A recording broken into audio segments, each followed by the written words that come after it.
about the riding styles and all that, but he's doing a very, very good job, though, of putting the bike exactly in a position, Jeffrey Herlings, where Roczen has to go around the outside. He's got the radar on. He's almost riding a little bit like Max. Yeah, but Paul, is Roczen holding back, or is he actually just trying to find somewhere to overtake? Well, this is it. I mean, he's got to ride pretty hard to stay with him anyway. They're the fastest riders on the track. Or actually, there's 4 or 5 guys on the 150s. So they're not blazingly fast like we've seen in the past. But I don't know. I think it's Roczen. And the thing is, the problem with Roczen, if he is holding back, he can quite as easily make a mistake and fall down whilst just trying to be too smart and hang back anyway. Here we go again, in the outside, through the waves. Portuguese fans getting well into it. Roczen just doubling in on the first bit there, I mean. And landing in on the berm as well. Look at it now, it's down the side. He's not going to go round. He's going to square off.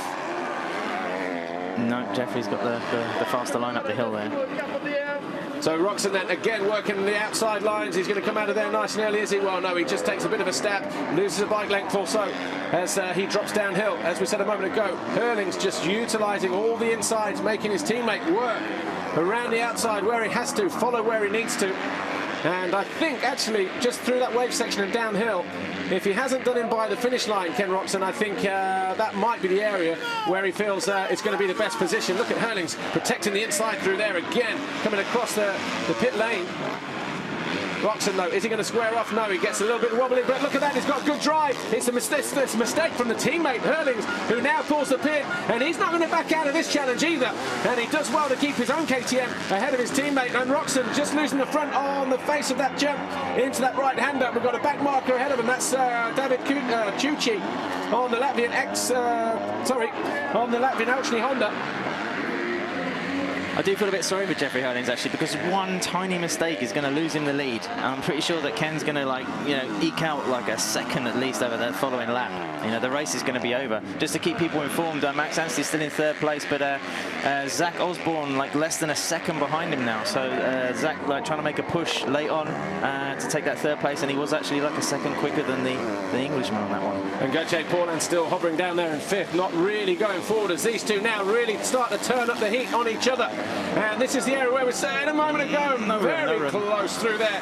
And watch Herlings now. He goes inside. There's a back marker ahead of Roczen. He can't do the slingshot through that turn. And that's where I thought he was going to get the driver around this right-hander, jump alongside Herlings as he did a lap ago, and maybe square off and get better drive. But look at him, hard on the brakes. Tries it again, though. And we've seen some action in the past couple of years over there, down that part of the circuit between the two Yamahas of Philipparts and Cairoli, remember? Yeah. And as long as these two don't, well, they'll do well to avoid such a... Philipparts left with a broken finger, I think. He wasn't too happy that day. He wasn't. Well, look at these two now, really letting it all hang out. I think Jeffrey Herlings a moment ago got the wake-up call that he needed. Not that he needed one anyway, but just his teammate showing enough of a front wheel as they came through the finish line area a lap ago. 4 more laps. Gerald Weaver hangs out the board to Ken Roczen. Anstey 20 seconds behind this battle in 3rd place. Again, a mistake from Herlings. Uses the same line. Both now. I'll tell you what, when they whip in opposite direction. But he's got the inside coming up this hill, and he's just making himself as big as possible. Roczen's got a lot of work to do to pass on that outside line. Still got to go round and command the inside down this next section. And he's not managed to do that there, but he goes again to the outside. I mean, Ken's going to need 2 pretty big scrubs on those 2 jumps coming across the finish line to try and get the drive to pass Jeffrey on that. I don't think it's a practical place. And the thing that I was worried about them when they scrubbed in opposite directions. Oh, the front wheel goes from Herlings. When they scrub in the opposite directions, there's that real danger of the rear wheels touching. Yeah. They can't do anything about that, you know, when they're side by side. I think that would be quite a phenomenal end to this race, to be honest. Well, it would be. Oh, Roczen there. He's done it. Down the inside, works the outside. Come across. Oh, he has to back out of the challenge, just like he did last year. And a back marker as well. And that's Sean Mitchell on the Route 77 MVRD Honda. Teammate to Mattis Caro, who I think will be back in Sweden in about 3 weeks' time. Right, Herlings has got a breather here, Paul. Is he going to win? Mistake. Who's going to win? He's made a mistake coming out of that turn as well. That allowed Roczen back in. It can either go... Wait, there's 3 scenarios here. Herlings wins, Roczen wins, or they both end up in a heap. I think it'd be a bit silly not to bet on Ken here. I think he's just... he'll get desperate. He will get desperate. And I think that's why Herlings might win it. Oh, the back end from Herlings almost comes around and hits the corner first, going into that left-hander, but he manages to keep his head composed. Face full of roost again for Roczen. This is the hardest he's probably had to work for a moto win this year, certainly. I tell you, we don't mind seeing these two out front, you know, for most of the rest of the year if they keep racing like this. Are they going to get across the line? Yeah, it's going to be 3 laps. Yeah, it's going to be a long way to go. Oh. Look at that. Oh, it's gone through this time. And look at that, 2 laps running. Herlings went to the inside, made a mistake. He heard his teammate round the outside of him. This is now where Herlings needs to respond. Is he going to go after him? Back marker moves out of the way. Is that lead? I think it might be. Yeah, it's one of the Husqvarnas, that's for sure. And it's not Lupino. Lupino's down in 13th, so. So Roczen now, he's maybe going to try and pull the pin and humiliate his teammate, and in doing so might make a mistake. But how will Herlings respond here? Roczen already looking over his shoulder to see if he's broken his teammate. Look at that! And just riding on the ragged edge is Ken Roczen. And I wouldn't be surprised if Herlings saw that. That was the moment he went through on the right-hand side there, number 94. Well, this was 2 laps ago. That was the first attempt, wasn't it? Yeah. The first attempt, probably was about the 12th. But see the scrub off there, awesome. And these two have been like this now for what, the last 15 minutes, pretty much? The front just almost tucking, yeah. Yeah, that was a couple of laps ago as well. So really, it came down to a mistake between 1 or 2 of these guys, and it was Herlings in the end, just coming out of the final corner prior to the Monster Energy finish line jump, that made that mistake. And his teammate Ken Roczen switched it up, went to the inside, and got the better drive on that occasion. And Zach Osborne in 3rd place now, that's why we're having a little bit look. There's Max Anstey behind. So good ride from Zach, considering he's sick. 3rd place, another top 3 finish. Yeah, Dixon will be pleased with that one. Steve Dixon, of course, team owner of that bike at Cosworth Wild Wolf Yamaha squad.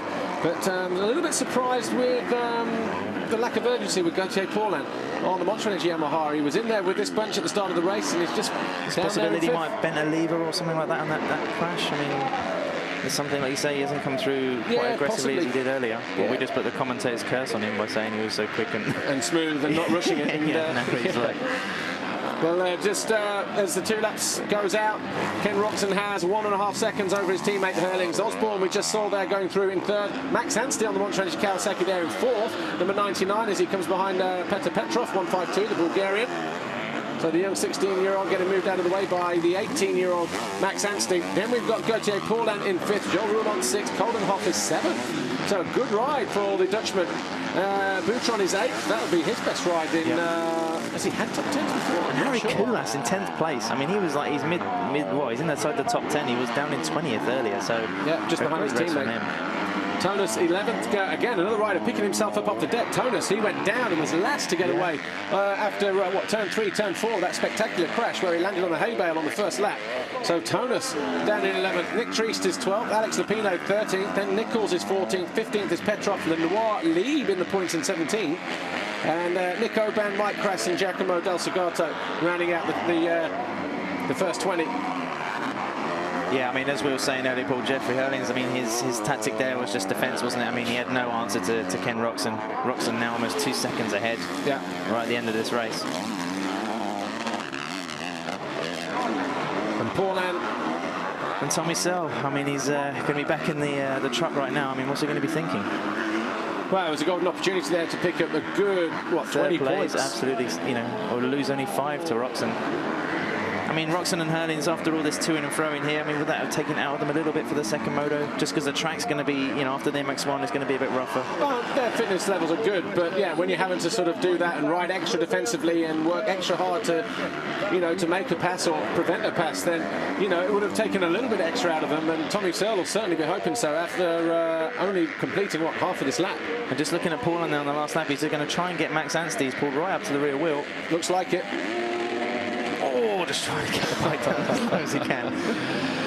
Well, he's certainly got the bit between his teeth, and that's Paulin.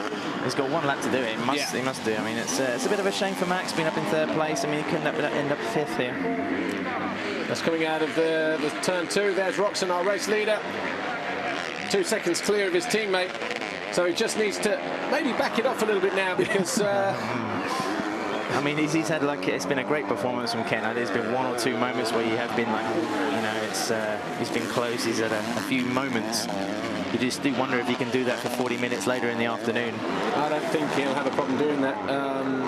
I think his mentally and physically stronger than his teammate away from the sandy circuits, and I think we'll see that in the second moto. And again, if Herlings had anything at all, he would have maybe just put up a little bit more of a fight, you know, to chase that win, because he might not get as good an opportunity in the second moto anyway. So I think Herlings should have gone for it. That was his best tactic, wasn't it? To get out the front and try and, you know, get a lead, and then just try and extend it as long as possible until Roczen came up, because he's been setting the best lap times across here all weekend. And then if you've got to go to war as he did. But if you get past, try and fight back, which we saw him over the finish line jump. He retook the lead straight away, but he just didn't have an answer the second or third time, did he? Jeffrey Herlings, I mean, he had like a 7-second lead at one point, so he will be probably a little bit disappointed he couldn't make that last any longer.